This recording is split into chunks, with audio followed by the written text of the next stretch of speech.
They thought she didn't belong. They looked her up and down, dismissed her words. What they didn't know? She owned the place. In less than 10 minutes, they would regret everything. But by then, it would be too late.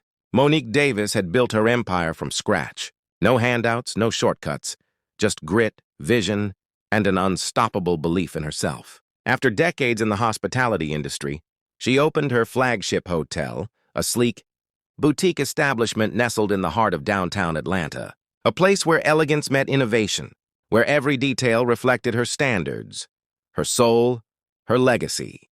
But when Monique walked through the front doors one cloudy afternoon, dressed in a hoodie, sneakers, and zero makeup, she didn't get a welcome.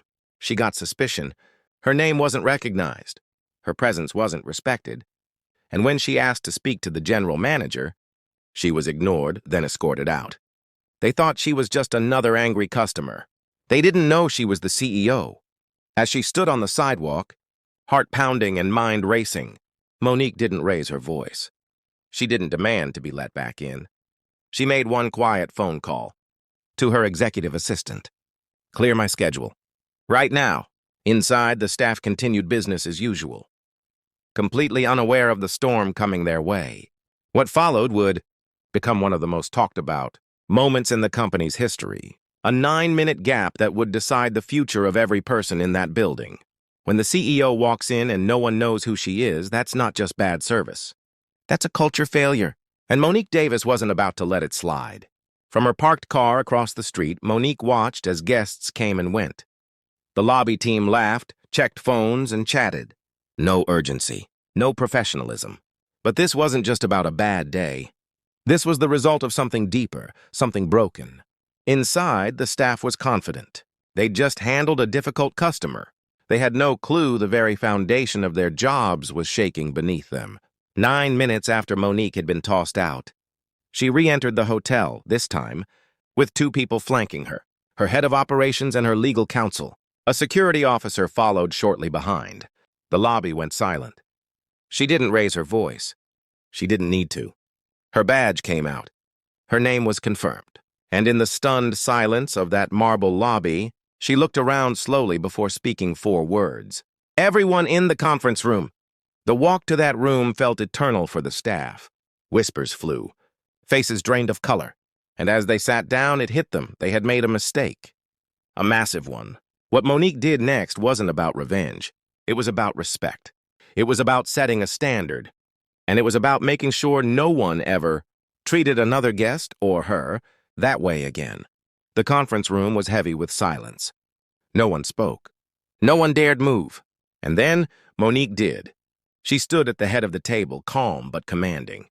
The kind of quiet power that made the walls seem to lean in closer.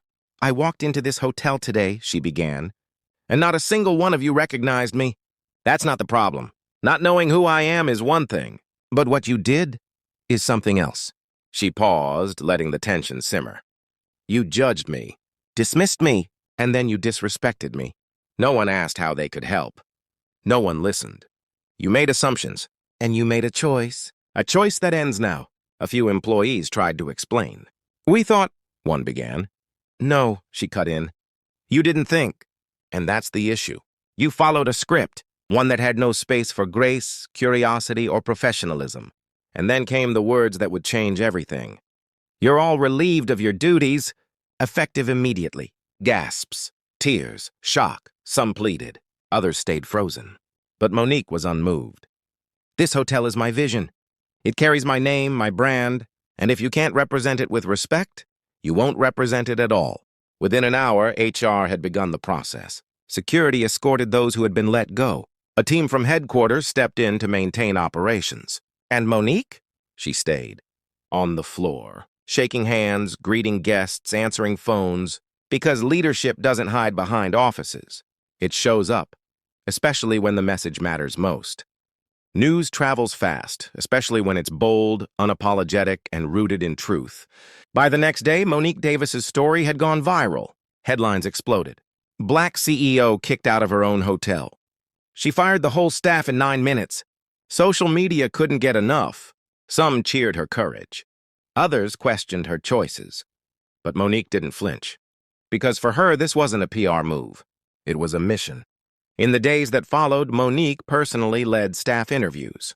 She rebuilt her team from the ground up, prioritizing empathy, accountability, and lived experience. Every new hire understood one thing clearly. This wasn't just a job. This was a movement. Monique began holding open Q&As for guests, launched internal leadership training, and instituted a respect-first policy across all her properties. And soon, other CEOs took notice. Her moment of being kicked out became a symbol, a wake-up call for the industry. Too often, women, especially black women, are underestimated, disrespected, dismissed. Monique turned that moment into fuel. Her hotel? It went on to win awards for service excellence. Her staff? More diverse, more passionate, and more respected than ever. And Monique? She proved that leadership isn't just about making money. It's about making moments matter. So next time someone walks through your doors and you don't know who they are, treat them like royalty. Because they just might own the building,